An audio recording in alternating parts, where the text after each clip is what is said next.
Green Bay police have identified the victim in a stabbing on the city's east side. 33-year-old Robert Marshall of Green Bay was found dead lying on the ground outside on the 700 block of Roosevelt Street Monday shortly after 5 p.m. Within an hour and a half, 3 people were arrested and taken in for questioning. Police say their preliminary investigation indicates that Marshall and the 3 suspects knew each other and that Marshall died during an armed robbery.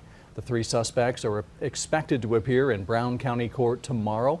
We will continue to follow this story and bring you first alert updates as we learn more.